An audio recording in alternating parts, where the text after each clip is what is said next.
Oh my God, Anita. Hello, I'm Willie Bragg. Welcome to another edition of the Willie Bragg Show. Great Britain's got a new prime minister. Boris Johnson is gone. And well, you know, he a few months ago with some scandals and everything, he decided to step down. And so they have a new prime minister, and her name is Liz Truss. And I'm not happy about this because she is bad news, people. I mean, she is horrible, horrible news. Let's find a picture of this person.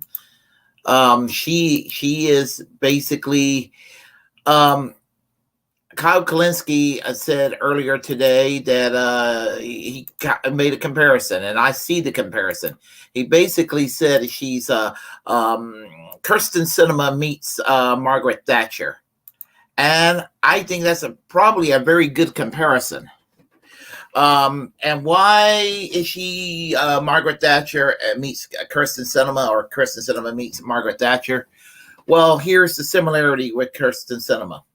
Kyrsten Sinema started off in the Green Party, and then she ended up in her young years as a leftist in the Green Party, and then she ended up becoming a U.S. Senator as a Democrat, and then becoming one of the most right-wing Democrats in the U.S. Senate currently. Probably as right-wing as Joe Manchin. They're kind of, you know, they're just a angel whisper away from being a rhino Republican. So that's where the similarity is with her, because a corporate Democrat is an equivalent to is to the right of the average British Tory in the UK. That's true. I mean, they are to the right. I mean, the political parties in the United Kingdoms, both parties are probably to the left of the Democrats and the Republicans, even the Tories as a general rule. But she's an American-style right-winger. I'm talking about Liz Truss, because the similarity with Kyrsten Sinema is that she started out in the Liberal Democrat Party and if you don't know what the Liberal Democrat Party is in the UK, I'll do a spoiler alert. It's actually one of the most useless political parties you can imagine. It's the old Liberal Party that merged with the Social Democratic Party in the late 80s. The Social Democrats were a right-wing split from the Labour Party when Michael Foot took over the party in 1980, I believe it was 1980, and they thought he was too far left, and it caused a lot of problems when that happened because Labour was severely weakened because of that split that took place in 1988. The Liberal Party and the Labour Party, the Liberal Party and the Social Democratic Party merged and became the Liberal Democrat Party, and they became a centrist, bland party, a third party, and almost equivalent to the Democrats here. But they're, but in a way, probably a little more socially liberal than maybe the Tories in some instances. But that was the political party she belonged to, and she advocated such radical positions at the time as abolishing the monarchy. When she ended up joining the Conservative Party later on, got elected into Parliament in 2010, around the time, what's his name? David Cameron was the Prime Minister, became Prime Minister, and then later on served in various minister posts in the government. Eventually, she worked her way to becoming the leader of the Tories when Boris Johnson stepped down, and now she's the Prime Minister. Her politics is awful, and to illustrate that, I will play you this. Give me a moment, and you will see for yourself.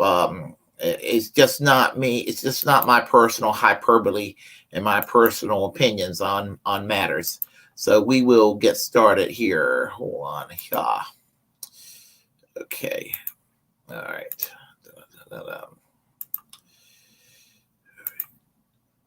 Okay. And let me get this thing fixed up right here. And this is what you need to know more about her. Here we go. Launching her campaign for party leader, Liz Truss had two key messages: that she would cut taxes and that she wouldn't shy away from conservative positions, implying a contrast with some more moderate rivals. I will campaign as a conservative, and I will govern as a conservative.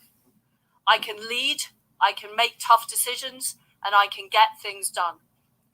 I am ready to be Prime Minister from day one. Born to parents she's described as left-wing, the family settled in a middle-class part of Leeds in the north of England. Despite later criticising her schooling, she got into Oxford University, where she entered student politics as a libertarian Liberal Democrat, calling for policies such as the abolition of the monarchy. Her university friend Mark Littlewood says that despite holding some unconservative views back then, her core beliefs remain unchanged. She's always been outspoken. She's always been a disruptor. You were never in any doubt back at university exactly where she stood on every issue and her opinions of lots of different people, and that hasn't really changed throughout her parliamentary career. Of course, back then, she was a member of the Liberal Democrats, but I don't think that's changed very much either. You really need to understand Elizabeth Truss as a kind of free market liberal. Truss became an MP in 2010 under David Cameron and was made a minister 2 years later. In the 2016 Brexit referendum, she backed the government position that Britain should stay in the EU. But as soon as the vote to leave was announced, she became an enthusiastic convert. As Trade Secretary and then Foreign Secretary under Boris Johnson, she was able to prove her newly Eurosceptic credentials as she led negotiations with the EU, positioning herself as a new Iron Lady. I think she, for many Conservative members, reminds them a bit of Mrs. Thatcher. Whether she's actually like Mrs. Thatcher or not is another matter, but she reminds them a bit of Mrs. Thatcher. And I think her strengths include this flexibility, but others would see that very willingness to change, meaning it's hard to predict exactly where her policy will end up. As Prime Minister, she faces a number of urgent issues, with spiralling energy bills adding to a cost of living crisis and many sectors striking for higher pay as inflation rises. Her proposed solution is tax cuts, which she says will boost the economy but she hasn't spelled out how these will be paid for and what support she will offer to those who don't earn enough to pay tax. Whatever she does, she will have to move quickly, with less than 2.5 years remaining until Britain's next general election.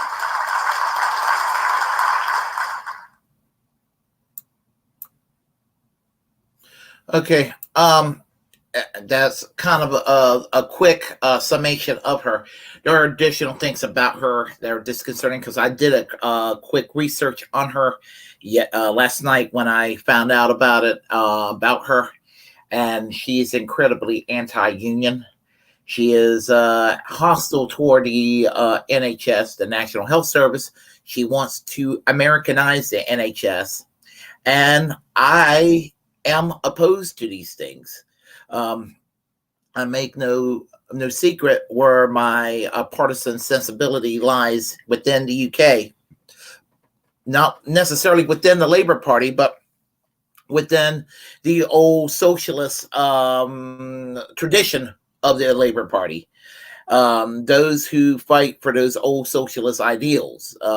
Certainly not Keir Starmer, certainly not Tony Blair in the recent past, but certainly with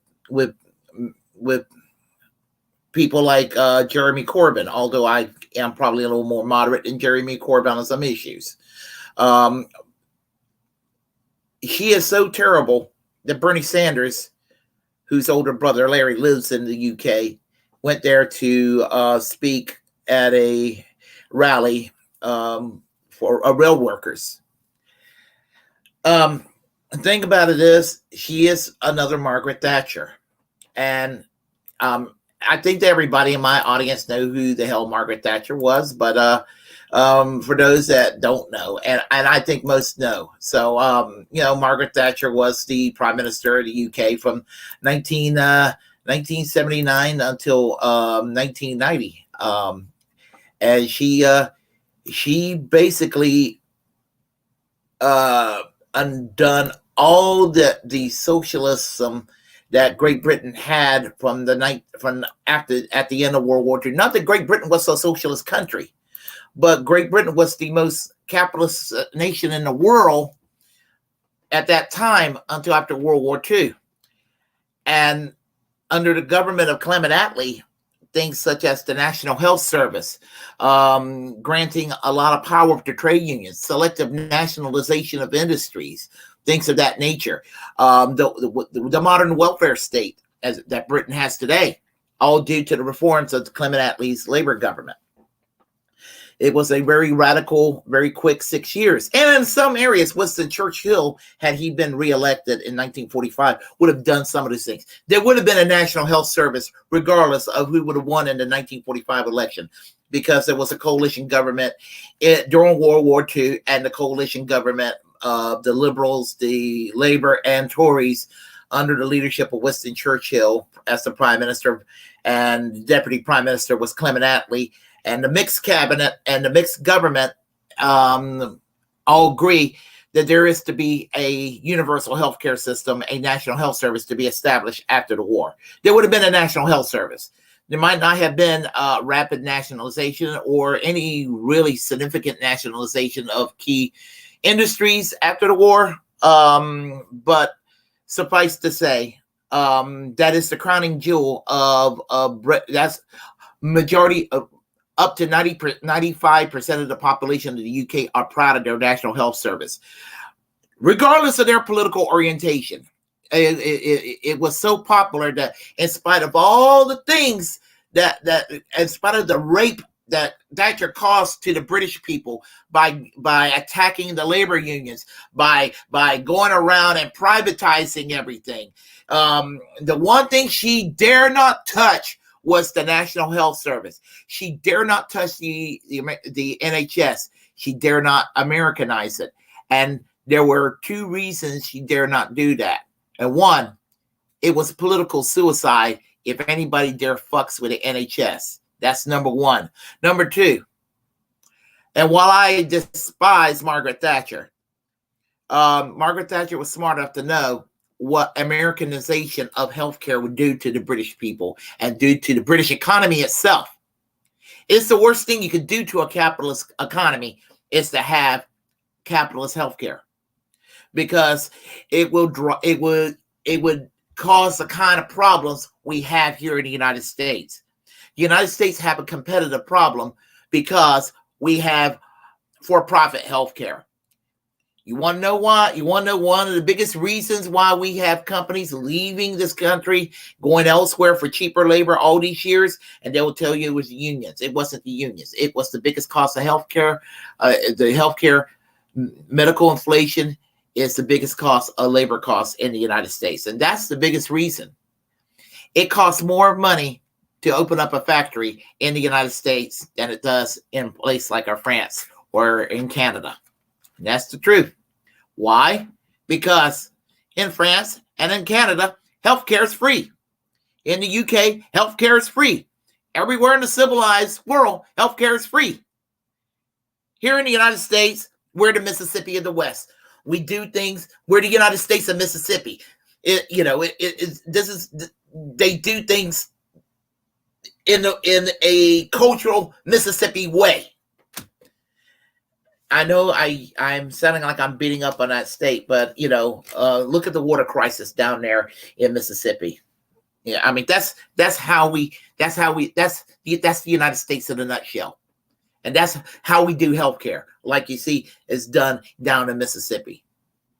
Neglect, just leaving everything to the profit sector, and anything that's even public to just make it just to keep it weak and shabby, so to create an atmosphere of people demanding market mechanisms to fool the people into thinking that only putting a profit motive into anything is going to make something work efficiently when it doesn't. But I'm getting off track here.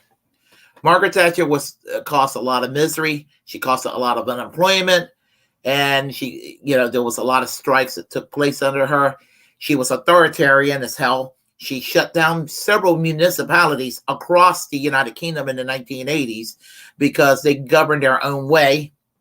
And most notably, London, she shut down their municipal government of London, but she also shut down the municipal government of Liverpool, and some of the councillors in Liverpool were even put in prison, and it was called socialism on trial.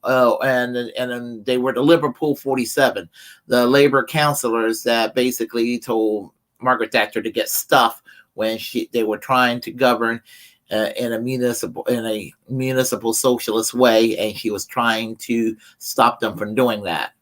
She was incredibly authoritarian. In 1990, she tried to impose the poll tax, and there were massive protests against the poll tax. The Tories in her cabinet told her, don't do this, and she did it anyway. And there was a riot as a result. They asked her to step down because she was getting very unpopular for what she did. And this is Great Britain's about to go through this again. There's really not a lot of middle ground. There are people that love Margaret Thatcher in Great Britain, but there's a lot of people that hate this woman. And they're about ready to go through Thatcher the second with Liz Truss. So think about it is that she is bad news, people. She is very, very bad news. And she's even trying to imitate Margaret Thatcher, as you can see here. As you can see with this photo here, you can see her. You can see Margaret Thatcher in a tank right there on the right. You can see Liz Truss in a tank on the left. Yeah, she's trying to look tough. The one with Margaret Thatcher, I think that was a pose when she was trying to do a photo op for the Falkland Islands situation back in 1982. And I think this one, it was trying to look tough for the situation going on with the situation in the Ukraine. I believe that's what it was. But the point I'm trying to make is, and there's actually an American story to this. Governor Michael Dukakis was made fun of for riding a tank in 1988, trying to look tough on defense. And he got the idea from seeing Margaret Thatcher in a tank several years earlier. Somehow it worked for Margaret Thatcher, but it didn't work for Michael Dukakis. Yeah, that's I wish I would have remembered to bring up the photo, but that's okay. That's okay. Suffice to say, she is bad news, but I hope that the people in the UK stand up against this new prime minister and do not put up with any of her nonsense, because they do not need Americanization of healthcare. We saw what happened to the Americanization of the workforce by attacks against labor unions in the 1980s, and that didn't turn out so well. So, and what makes people think that Americanization of healthcare is going to do any better? So, there's even on social issues. While she claims that she doesn't have a problem with gays or lesbians, she's transphobic as hell, and she's wanting to limit transgender rights, which is another reason to oppose this woman. So, this right wing turf, this Thatcherite turf. So, she's bad news across the board. So I hope that the people of Britain make her government be short-lived, and in the next government, I hope that Keir Starmer rediscovers socialism and have a fighting socialist Labour Party instead of the Blairite, compromising milquetoast Thatcher-like bullshit that was New Labour in the 1990s. I hope that Labour will come back to try to reverse the bullshit that they're going to go through with this new prime minister here. So we have here on the chat line, Hot Retarded Chicks. Hi, Hot Retarded Chicks. I haven't seen you in a while. It's great seeing you again. So anyway, if you all like what you heard, please press like and comment. Comment any ways you don't like what I have to say. We'll have a conversation. Feel free to share the content on this channel. As a First Amendment absolutist, it's my duty to inform you to create your own platform and utilize it because we are the muckrakers of our time. Feel free to follow me, subscribe, and follow me here on YouTube, Twitch, Twitter, and Rumble. You will see videos on Rumble eventually. I have to keep repeating myself, but you will see me streaming at some point in the near future, even on Rumble as well. And then 2 announcements real quick.